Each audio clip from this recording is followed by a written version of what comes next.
बंसीपुर गांव में दो भाई रहते थे। बड़े भाई का नाम रघु और छोटे भाई का नाम हीरा था। हीरा बहुत ही समझदार था। वह अपने बड़े भाई की सारी बातें मानता था। कुछ समय पहले उनके पिता किसी बड़ी बीमारी के कारण गुजर गए थे। उनके पिता के अलावा घर में कोई भी कमाने वाला नहीं था, इसीलिए दोनों भाइयों के पास कोई भी पैसा नहीं बचा था। इसीलिए दोनों आपस में बात कर रहे थे। भैया, पिताजी के गुजर जाने के बाद घर की हालत बहुत बुरी हो गई है, हमें कोई नया व्यापार करना होगा। तब बड़े भाई ने कहा, हमारे पास ज़्यादा पैसा नहीं है कि हम कोई नया व्यापार कर सकें। इस पर हीरा ने कहा, भैया, मेरा एक मित्र है जो दूसरे गांव में रहता है और वह बहुत ही सुंदर जूते बनाता है। हम उससे कुछ जूते खरीद कर गाँव में फेरी लगाकर जूते बेचा करेंगे। तब बड़े भाई ने उसका जवाब दिया, तुमने ठीक कहा हीरा, हमें ऐसा ही करना चाहिए। इससे हमें ज़्यादा पैसे लगाने की ज़रूरत भी नहीं पड़ेगी। फिर अगले दिन दोनों दूसरे गांव में चले गए और हीरा ने अपने मित्र से जूते खरीदे और उसे ठेले पर रखकर अपने गांव वापस आ गए। गांव पहुंचकर रघु ने हीरा से कहा, हम अलग अलग होकर जूते बेचेंगे और देखते हैं कौन ज़्यादा जूते बेचकर अच्छे पैसे कमा सकता है। फिर वे दोनों अलग अलग होकर जूते बेचने निकल गए और लोगों को आवाज़ देकर अपने पास बुलाने लगे, जूते ले लो, नए और चमकदार जूते ले लो। वहीं पर कुछ लड़कियां खेल रही थी। जूते वाले को देखकर वे लड़कियां रघु के पास चली गई और उन्होंने पूछा, भैया, नए जूते कितने के हैं? एक जूते का मूल्य 20 रुपये है। ठीक है भैया, हम घर पे जाकर पैसे लेकर आपसे जूते खरीद लेंगे। उनमें से एक लड़की उदास थी। उसने दूसरी लड़कियों से कहा, तुम सब तो जूते खरीद लोगे, पर मैं इन नए जूतों को नहीं खरीद पाऊंगी क्योंकि मेरे पापा कुछ दिनों से बीमार हैं, इसीलिए घर में बिल्कुल पैसे नहीं हैं। तब दूसरी लड़कियों ने कहा, तुम अपनी मम्मी से जिद करो कि मुझे जूते लेने ही हैं, तो वे तुम्हारी जिद को देखकर तुम्हें जूते दिला देंगे। यह सुनकर वह लड़की बहुत ही खुश हो गई और जल्दी से घर की ओर चली गई और घर जाकर अपनी मम्मी से जूते खरीदवाने के लिए जिद करने लगी। मम्मी, मुझे नए जूते चाहिए, मेरी सारी सहेलियां नए जूते खरीद रही हैं, मुझे भी नए जूते चाहिए।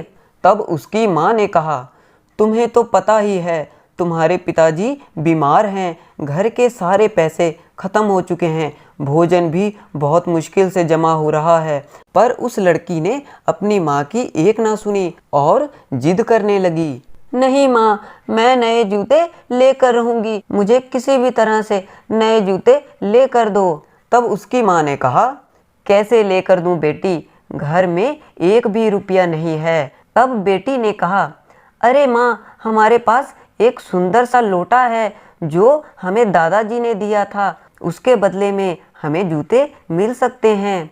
बेटी, वो तो साधारण सा लोटा है, उसके बदले में तुम्हें जूते नहीं मिलेंगे। तभी वहाँ से रघु अपने जूतों का ठेला लेकर गुजर रहा था। तभी उस लड़की ने उसे आवाज़ दी और उसे अपने पास बुलाया। रघु उसके पास गया।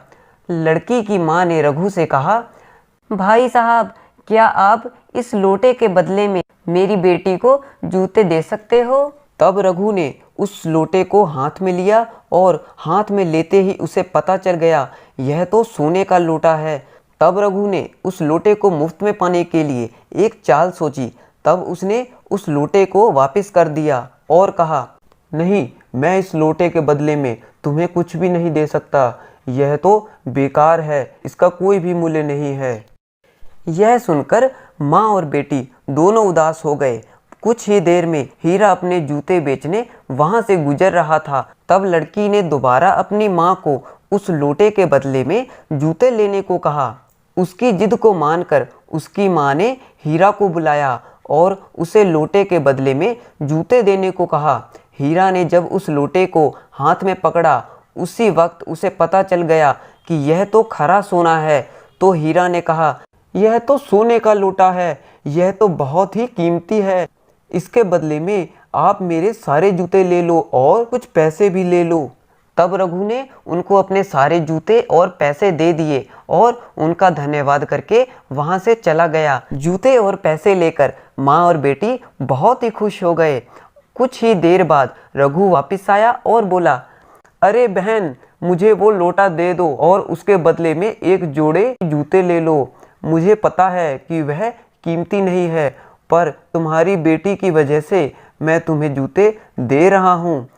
यह सुनकर लड़की की माँ को गुस्सा आया और बोली, तुम झूठ बोल रहे हो। कुछ समय पहले एक और जूते बेचने वाला आया और उसने बताया कि यह तो सोने का है और उसके बदले में हमें सारे जूते दे दिए और कुछ पैसे भी दिए, और तुम बोल रहे हो कि यह लोटा कीमती नहीं है, हमें बेवकूफ़ बना रहे हो। उसकी बातें सुनकर रघु बहुत दुखी हुआ। उसके लालच की वजह से उसे बहुत बड़ा नुकसान हो गया और उसे बुरा भला भी सहना पड़ा और उसे अपनी गलती की सजा मिल गई। इसीलिए कहते हैं, लालच एक बुरी बला है। जादुई आइसक्रीम। रामपुर गांव में एक आइसक्रीम बेचने वाला रहता था। उसका नाम भीमा था। वह गांव में घूम घूम कर आइसक्रीम बेचकर अपना गुजारा किया करता था। आइसक्रीम ले लो, आइसक्रीम ले लो। गांव के बच्चे और बड़े भीमा से आइसक्रीम खरीदते थे, पर वह ज़्यादा लोगों को आइसक्रीम नहीं बेच पाता था, क्योंकि उसके पास इतने पैसे नहीं थे कि वह अधिक आइसक्रीम खरीदकर लोगों को बेच सके। एक दिन भीमा आइसक्रीम बेचकर घर लौट रहा था, तो उसे रास्ते में एक साधु मिला जो कि बहुत ही भूखा था। भीमा ने उससे पूछा, क्या हुआ साधु बाबा, आप बहुत दुखी लग रहे हो? बेटा, मैं बहुत ही भूखा हूँ, आज कुछ खाने को मिला ही नहीं। भीमा के पास एक आइसक्रीम बची हुई थी जो उसने साधु को दे दी, जिसे खाकर साधु बहुत ही खुश हो गया। मैं तुमसे बहुत ही प्रसन्न हूँ। तुमने बिना किसी लालच के मुझे आइसक्रीम खिला दी। मांगो, क्या मांगना चाहते हो? साधु बाबा, मैं चाहता हूँ कि मेरी आइसक्रीम की स्टॉल कभी खाली ना हो। जब भी आइसक्रीम निकालूं तो वह अपने आप ही भर जाया करे। ठीक है, पर तुम्हें यह बात याद रखनी होगी कि जब भी कोई तुमसे गरीब व्यक्ति आइसक्रीम मांगे तो तुम्हें उसे मुफ्त में आइसक्रीम देनी होगी। मुझे मंजूर है साधु बाबा। तब साधु बाबा ने उसे वरदान दे दिया। तथास्तु। और उसी समय आइसक्रीम की स्टॉल में आइसक्रीम भर जाती है, जिसे देखकर भीमा बहुत ही खुश हो जाता है। और वह जब आइसक्रीम की स्टॉल से आइसक्रीम निकालता है तो वह अपने आप ही भर जाती है, और वह अब रोज़ बहुत सारी आइसक्रीम बेच लेता है, और जो आइसक्रीम नहीं खरीद सकते वह उन्हें मुफ्त में बांट देता है। वह इसी तरह रोज़ आइसक्रीम बेचता और आइसक्रीम की स्टॉल जादू से अपने आप ही पूरी भर जाती थी।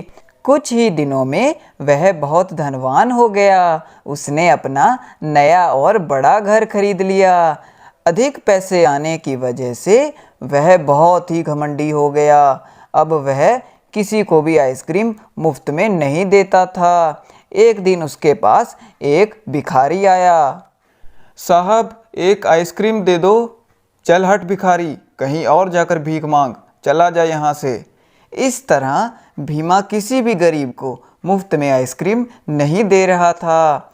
कुछ महीनों बाद वही साधु जिसने भीमा को वरदान दिया था, अपना भेष बदलकर भीमा की परीक्षा लेने आया। साहब जी, एक आइसक्रीम दे दो, बहुत दिनों से कुछ भी नहीं खाया, बहुत भूख लगी है। चल हट यहाँ से, मैं क्या यहाँ मुफ्त में आइसक्रीम देने के लिए खड़ा हूँ? तभी साधु ने अपना असली रूप ले लिया और गुस्से में बोले, मैंने तुम्हें गरीबों को आइसक्रीम मुफ्त में बांटने के लिए कहा था, पर तुम पैसे आते ही घमंडी हो गए। मैं अपना वरदान वापस ले रहा हूँ। मुझे माफ़ कर दीजिए साधु बाबा, गलती हो गई। पर साधु बाबा ने उसकी बात नहीं मानी और अपना वरदान वापस ले लिया। इससे भीमा बहुत ही दुखी हो गया। अब उसका सारा धन धीरे धीरे खत्म होने लगा। इस कहानी से हमें यह शिक्षा मिलती है कि हमें कभी भी घमंड नहीं करना चाहिए, इससे हमें बाद में पछताना ही पड़ता है।